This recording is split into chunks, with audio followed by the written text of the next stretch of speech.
Hi guys, ഇന്ന് what is in my bag ആണ് കേട്ടോ ചെയ്യുന്നത്. അപ്പൊ ഓൾറെഡി ഞങ്ങള് ഹോസ്പിറ്റലിൽ പോകാൻ നിൽക്കുകയാണ്. അപ്പൊ എന്തൊക്കെയാണ് എന്റെ ബാഗില് എന്നാണ് നോക്കി. ഇതാണ് എന്റെ ബാഗ്. ഇത് എടുത്തുന്നത് ഒരു ഷോപ്പിൽ നിന്ന് മേടിച്ചതാട്ടോ. അപ്പൊ എനിക്ക് ഇതാണ് കുറച്ചും കൂടെ ബാക്ക് പാക്ക് ആണ് കുറച്ചും കൂടെ കൺവീനിയന്റ് മോനായിട്ട് പോകുമ്പോൾ. ഫസ്റ്റത്തെ അരയിൽ ഞാനൊരു ആദ്യം ഒരു വാട്ടർ ബോട്ടിൽ, ഇതിൽ ഇച്ചിരി വെള്ളം കുറവാണ്, എന്നാൽ പോകുമ്പോൾ നമുക്ക് നിറയ്ക്കാം. വാട്ടർ ബോട്ടിൽ ഉണ്ട്, മോന്റെതാണ് കേട്ടോ. മോന്റെ ഒരു ജോഡി ഡ്രസ്സാണ് അവനുള്ളത്. ദെൻ നെക്സ്റ്റ് വൺ അവന് വേണ്ടിയിട്ട് ഒരു കളിപ്പാട്ടം ഷീറ്റക്ക. നെക്സ്റ്റ് വൺ ഒരു വെറ്റ് ടിഷ്യൂ കേട്ടോ. അവന്റെ ബോഡി ലോഷൻ, ഇത് എന്തിനൊക്കെ അറിയില്ല, എന്നാലും ഞാൻ ബാഗിൽ തന്നെ വെച്ചിട്ടുണ്ട്. ദെൻ എനിക്ക് ഒരു കർച്ചീഫ്. ദെൻ നെക്സ്റ്റ് വണ് എന്റെ വാലറ്റ്. ഇത് ഇച്ചിരി വലുതാണെന്ന് നിങ്ങൾ വിചാരിക്കും. ഇത് എന്താ വെച്ചാൽ എന്റെ ഹാൻഡ് ബാഗ് ആട്ടോ. ഹാൻഡ് ബാഗ് പൊട്ടിയതുകൊണ്ട് ഞാൻ ഇപ്പൊ വാലറ്റ് ആയിട്ട് ഉപയോഗിക്കുന്നു. നെക്സ്റ്റ് വണ് പിച്ചുന്റെ ക്രീം, മറ്റേ ടെഡി ക്രീമാണ്, ഡൈപ്പർ ക്രീം, പ്രഷർ ക്രീം.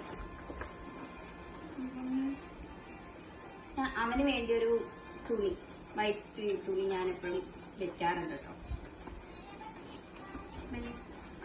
ഒരു ക്യാപ്പ്, ഇത് അവൾ ഇടൂല, എന്നാലും ഒരു സേഫ്റ്റിക്ക് വെയിലൊക്കെ ആയതുകൊണ്ട് വെച്ചെന്നുള്ളൂ.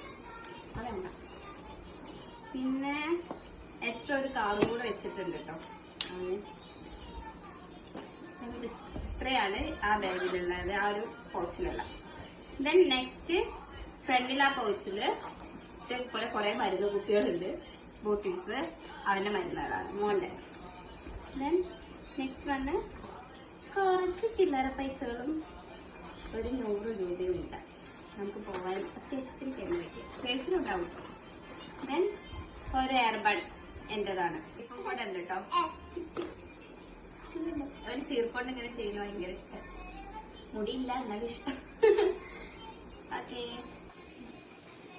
ലാസ്റ്റ് ഇതില് 2 പേര് ഡയപ്പർ വെച്ചിട്ടുണ്ട്.